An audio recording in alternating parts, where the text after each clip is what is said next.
तो ये है the lagging time clock disaster के 7वें एपिसोड पर एक संक्षिप्त जानकारी। ये कहानी एक ऐसे पल के बारे में है जहां एक छोटी सी गलती एक बहुत बड़ी मुसीबत बन जाती है और सब कुछ बहुत ही धीमी गति से होता है। तो चलिए देखते हैं कि इस कहानी में हुआ क्या। पहला, कहानी की शुरुआत होती है नोबिता से, जो अपनी मां की चेतावनी को नजरअंदाज करते हुए लिविंग रूम में केंडामा से खेल रहा है, जो कि एक जापानी खिलौना है। और बस एक गलत शॉट और गेंद सीधे उसकी मां के पसंदीदा और कीमती गुलदस्ते से जा टकराती है। दूसरा, जैसे ही गुलदस्ता टूटता है, उसकी आवाज से पूरा घर गूंज उठता है और तुरंत नोबिता को अपनी मां के गुस्से भरे कदमों की आहट सुनाई देती है, जो तेजी से उसकी तरफ आ रही हैं। और आखिर में, घबराहट में नोबिता टूटे हुए टुकड़ों को समेटने की कोशिश करता है और अपनी आखिरी उम्मीद डोरेमोन को मदद के लिए पुकारता है। तो एक टूटे हुए गुलदस्ते और आने वाले गुस्से के बीच नोबिता की एकमात्र उम्मीद अब डोरेमोन है। नोबिता ने एक फूलदान तोड़ दिया है और डोरेमोन उसे बचाने के लिए अपना मशहूर टाइम क्लॉथ निकालता है। ये वही कपड़ा है जिसे किसी भी चीज पर डालो तो उसका समय पीछे चला जाता है। दूसरा, और यहीं से कहानी में एक ट्विस्ट आता है। डोरेमोन नोबिता को वार्न करता है कि भाई गैजेट में एक नया अपडेट आया है। इसके क्रोनल प्रोसेसर में, मतलब जो हिस्सा टाइम को कंट्रोल करता है, उसमें हाई लेटेंसी आ गई है। सीधी भाषा में कहें तो ये अब थोड़ा देर से काम करता है। लेकिन नोबिता हमेशा की तरह हड़बड़ी में सब अनसुना कर देता है और आखिर में उस चेतावनी के बावजूद टाइम क्लॉथ अपना काम कर देता है। जैसे ही नोबिता की मां कमरे में आती हैं, फूलदान एकदम ठीक ठाक अपनी जगह पर रखा है। तो सब ठीक हो गया या नहीं?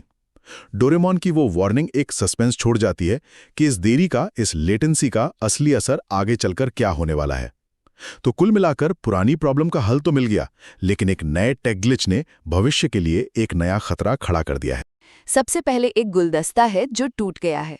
डोरेमोन अपना टाइम क्लॉथ यूज करता है। अब जानते ही हैं वो कपड़ा जो चीजों को उनके पुराने ठीक ठाक हाल में वापस ले आता है और वो उसे ठीक भी कर देता है।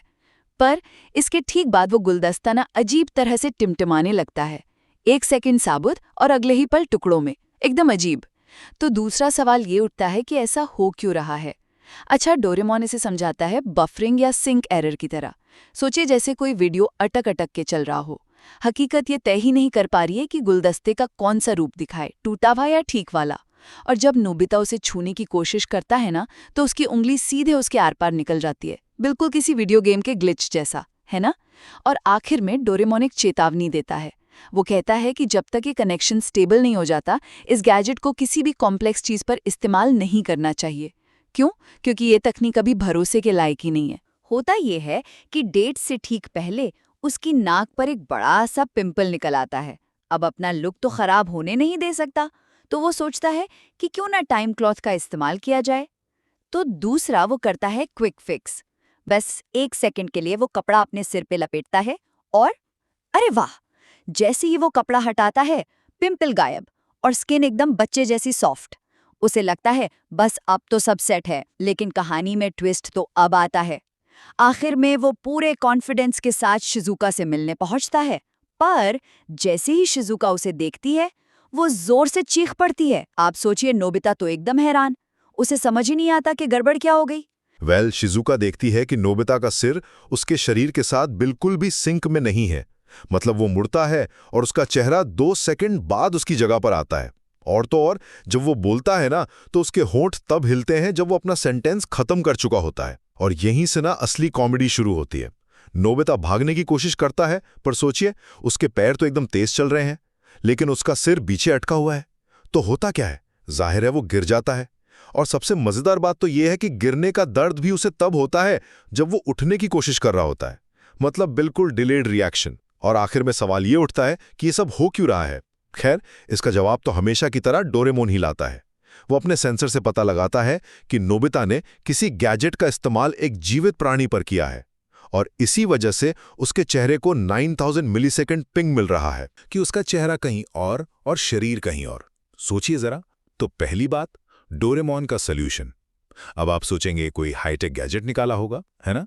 जी नहीं, उसने निकाला एक बहुत बड़ा रबर का हथौड़ा और बोला कि इससे नोबिता की टाइमलाइन को रिबूट करना पड़ेगा। और फिर दूसरा, उसने किया भी बिल्कुल वही। डोरेमोन ने पूरी ताकत से वो हथौड़ा सीधा नोबिता के सिर पे दे मारा। और कमाल की बात यह है कि ठीक 3 सेकंड बाद एक जोर का झटका लगा और नोबिता का चेहरा वापस अपनी जगह पर।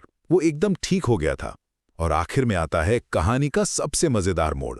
जब नोबिता ने पूछा क्या सब ठीक हो गया, तो डोरेमोन का जवाब था लगभग। पता है क्यों? क्योंकि नोबिता को ठीक करने के चक्कर में उन्होंने अपने पूरे मोहल्ले की दुनिया ही टेढ़ी मेढ़ी कर दी थी। दुनिया में ना अजीब अजीब टेक्निकल ग्लिच आ रहे हैं। सोचिए, एक पक्षी आसमान में एक ही जगह पर उड़ते उड़ते अटक गया है, और सुनियो, जो जियान से भाग रहा है वो रबर बैंडिंग कर रहा है। मतलब आगे भागते भागते अचानक पीछे खिंच जाता है। डोरेमोन बताता है कि पूरा सर्वर ही गड़बड़ है और हिट डिटेक्शन भी खराब है। आसान भाषा में कहें तो दुनिया के जो नियम हैं वही काम नहीं कर रहे हैं। अच्छा, तो दूसरी बात, इसे ठीक कैसे किया जाए? यहां आता है टेक्निकल सॉल्यूशन। डोरेमोन हमेशा की तरह एक गैजेट निकालता है, एक सिस्टम रिस्टोर यूएसबी ड्राइव। और उसका प्लान क्या है? पूरे मोहल्ले को सुबह के टाइम पर रीसेट कर देना, मतलब रोल बैक कर देना, ताकि सब नॉर्मल हो जाए। पर कहानी में एक मजेदार मोड़ भी है। लेकिन डोरेमोन तो रीसेट कर देता है, और नोबिता खुद को ठीक उसी पल में पाता है जब उसकी मम्मी उस पर चिल्ला रही होती है। और जानते वो क्या कहता है? कम से कम ग्राफिक्स तो अच्छे हैं।